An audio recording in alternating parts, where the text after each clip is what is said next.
Hello friends, आज हम बात करेंगे इंपॉर्टेंट टॉपिक के बारे में। आज हम बात करेंगे हाइपोटेंशन या लो बीपी के पेशेंट्स को क्या करना चाहिए जिससे उनको प्रॉब्लम कम आए और उनको ब्लड प्रेशर रिलेटेड या लो बीपी रिलेटेड प्रॉब्लम्स नहीं आए, बीपी थोड़ा सा बेटर हो जाए। पूरी तरह ठीक होगा ऐसा कोई ज़रूरी नहीं है, लेकिन हाँ कुछ फ़ायदा आपको मिल जाएगा अगर आपको लो बीपी का प्रॉब्लम है। तो आज उन टिप्स और ट्रिक्स पर बात करेंगे जो हाइपोटेंशन वाले पेशेंट्स को करना चाहिए। टॉपिक पर जाने से पहले जो लोग हमारे चैनल पर नए हैं उन्हें रिक्वेस्ट करूँगा कि चैनल को सब्सक्राइब करें और हमारी वीडियोस को लाइक और शेयर करें।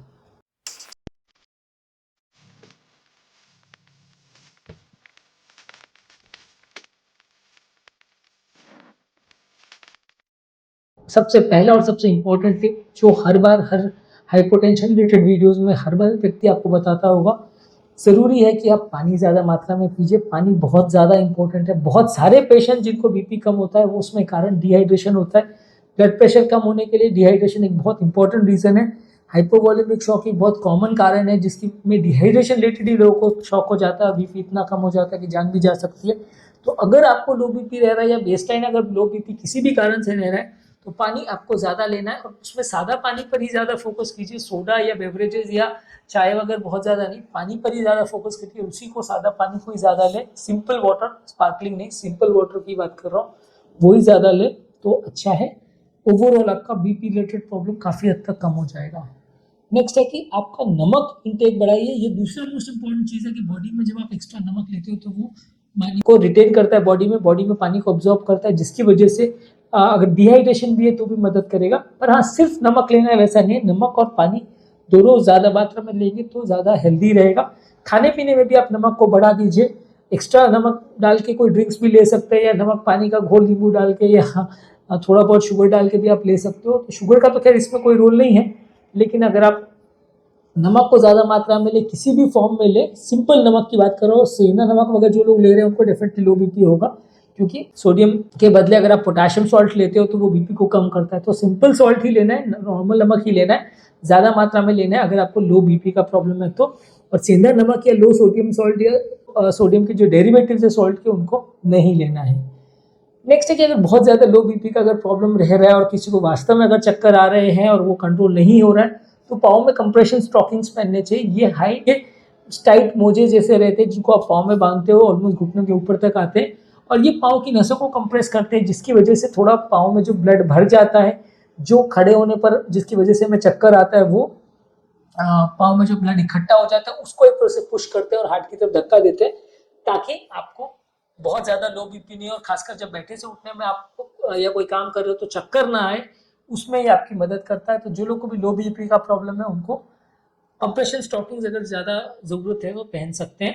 सडन पोस्चर चेंजेस नहीं करने चाहिए या तुरंत, मतलब रात को सोने के बाद जब हम उठते हैं तो उसी टाइम सबसे ज़्यादा चक्कर आते हैं, तो उस टाइम पे आप थोड़ा सा ऐसा कोशिश कीजिए कि थोड़ी देर पाँव को लटका के बेड के साइड पे बैठ जाइए। उसके बाद अगर आप धीरे से खड़े होंगे तो ज़्यादा अच्छा है, आपको चक्कर नहीं आएंगे, क्योंकि जब हम सडनली खड़े होते हैं तो सारा बॉडी का पानी जो है वो पाँव में भर जाता है, जिसकी वजह से चक्कर आता है। तो आपको उसको जहाँ तक पॉसिबल है अवॉइड करना है। आपको जहाँ तक भी पॉसिबल है बैठे से उठने में आप लगभग 30 सेकंड से 1 मिनट का टाइम अगर बॉडी को देंगे तो ज़्यादा अच्छा है।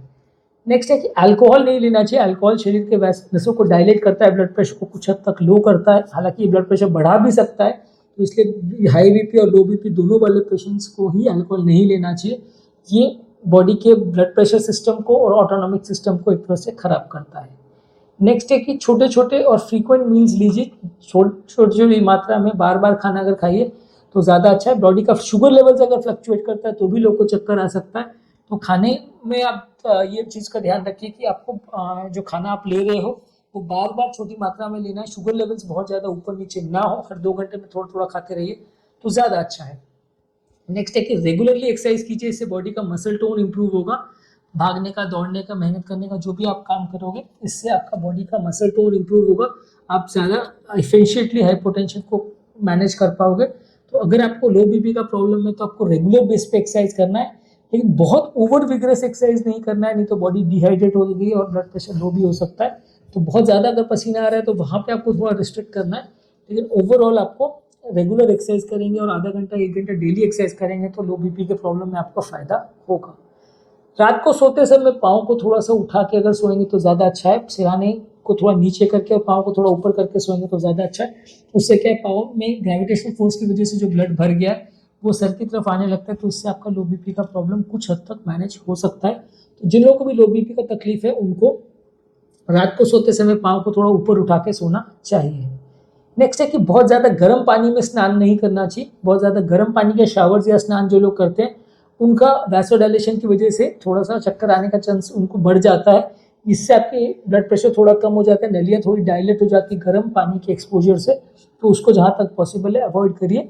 नॉर्मल पानी या ठंडे पानी के साथ नहाए तो ज़्यादा अच्छा है। ज़्यादा अगर प्रॉब्लम है तो आपके डॉक्टर के साथ डिस्कस करिए कि आपको क्या प्रॉब्लम है और क्यों प्रॉब्लम है, और कोई बीमारी की वजह से ऐसा तो नहीं हो रहा है। बीमारी के साथ हो रहा है तो फिर आपको उस हिसाब से मैनेज करना पड़ेगा।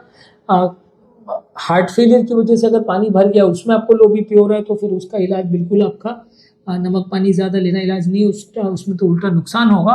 दूसरा ये कि अगर मेडिसिन के साइड इफेक्ट्स की वजह से हो रहा है तो मेडिसिन के डोजेज को आपको कम करना पड़ेगा, उसको प्रॉपरली मैनेज करना पड़ेगा, तो उससे आपका बीमारी कंट्रोल बेटर होगा। तो क्या कारण से हो रहा है उसको ढूंढना समझना ज़्यादा ज़रूरी है, तभी आप बीमारी को बेटर वे में मैनेज कर सकोगे।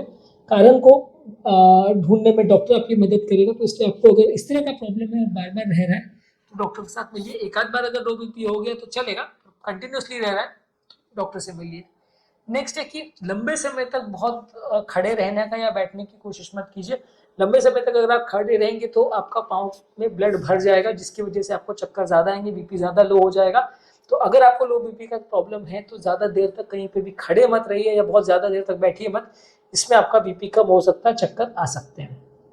नेक्स्ट है कि ग्रेजुअल वे में फिजिकल एक्टिविटी कीजिए। बहुत ज़्यादा भागने दौड़ने का काम है, बहुत ज़्यादा ओवर एग्रेसिव एक्टिविटी मत कीजिए। एक्सरसाइज अगर करना भी है या कुछ करना भी है तो धीरे धीरे करके एक्टिविटी को बढ़ाइए, धीरे धीरे करके अपना स्टैमिना बढ़ाइए तो ज़्यादा अच्छा है। बहुत ज़्यादा स्पर्ट्स में अगर आप ओवर विग्रेस एक्टिविटी करते हो तो बॉडी एक तरह से उसको मैनेज नहीं कर पाती है, डिहाइड्रेट हो जाती है, बीपी ज़्यादा ड्रॉप हो जाता है, तो आपको दिक्कत आ सकती है, चक्कर वगैरह भी आ सकते हैं। तो धीरे धीरे करके एक्टिविटीज़ को बढ़ाएं तो ज़्यादा अच्छा है।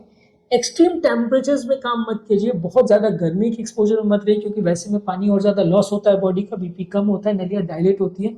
तो अगर आपको बहुत ज़्यादा अगर बीपी का प्रॉब्लम है तो बहुत गर्म टेम्परेचर में ना तो रहिए, ना बहुत ज़्यादा वहाँ पे काम करिए, ना बहुत ज़्यादा धूप में घूमने को जाइए, वो आपके लिए नुकसानदायक हो सकता है, बीपी ज़्यादा ड्रॉप हो सकता है। नेक्स्ट है कि कैफीन को भी कम रखिए। अगर चाय कॉफ़ी वगैरह में कैफीन आप ज़्यादा ले रहे हो तो उसको भी थोड़ा कम रखिए तो अच्छा है, उससे भी आपका ब्लड प्रेशर थोड़ा कम होने का कारण बन सकता है, नलियाँ डायलेट होती है, तो जहाँ तक पॉसिबल है उसको भी एडजस्ट करिए। मेडिसिन जो अगर आपको चल रही है लो बीपी वाले पेशेंट को, उसको ध्यान रखने की ज़रूरत है, कोई मेडिसिन के साइड इफेक्ट से तो नहीं हो रहा, उसके लिए आपको डॉक्टर से मिलने और डिस्कस करने की ज़रूरत है। मॉनिटरिंग करने की ज़रूरत है ब्लड प्रेशर को रेगुलर बेस पे कि कितना रह रहा है, दवा से लेने से कितना रह रहा है। बीपी बढ़ाने की देखिए बहुत ज़्यादा दवा नहीं आती, पर नमक वगैरह लेने से कितना इंप्रूवमेंट हो रहा है। जब बीपी लो होता है, चक्कर आता है, तब कितना बीपी रहता है उसको रेगुलर चेक करेंगे तो आप डॉक्टर के साथ बेटर वे में इसको डिस्कस कर सकेंगे, मैनेज कर सकेंगे। इसके अलावा मेंटल स्ट्रेस को कम रखिए। जो लोग को भी मेंटल स्ट्रेस होता है उनको ब्लड प्रेशर रिलेटेड चीज़ों को मैनेज करना मुश्किल होता है, तो yoga, meditation, deep breathing exercise ये सब करके आप दिमाग के स्ट्रेस को भी अगर आप कम रखेंगे तो आपको सब चीज़ों से फ़ायदा मिलेगा, तो आपको overall blood pressure related problem कुछ हद तक मदद मिलेगी। ख़त्म हो जाएगा ऐसा नहीं कह रहा हूँ, पर आपको डेफिनेटली कुछ फ़ायदा मिलेगा। तो आज के टॉपिक में हमने बात करी कुछ टिप्स और ट्रिक्स जो हाइपोटेंशन वाले पेशेंट को ध्यान रखने की ज़रूरत है, जिससे कि वो ब्लड प्रेशर को मैनेज कर सके, बेटर वे में अपनी लाइफ को चला सके अगर उनको लो बीपी का प्रॉब्लम है तो। चलो हमारे चैनल पे नए हैं उन्हें रिक्वेस्ट करूँगी चैनल को सब्सक्राइब करके हमें इंस्पायर और मोटिवेट करें। हमारे चैनल पे हाइपोटेंशन रिलेटेड वो क्या उसके कारण होते हैं उस पर भी हमने डिटेल वीडियो किया है, आप चाहें तो उसे देख सकते हैं। शॉक पर भी वीडियो किया है, आप उसे भी देख सकते हैं, तो आपको उसमें काफ़ी कुछ सीखने को मिलेगा और नई बातें मिलेंगी। हाइपरटेंशन और हाइपोटेंशन दोनों का ही अलग प्लेलिस्ट है हमारे चैनल पे, आप उन्हें डेफिनेटली चेकआउट करिए। लिंक मैं डिस्क्रिप्शन बॉक्स और आई बटन में छोड़ देता हूँ।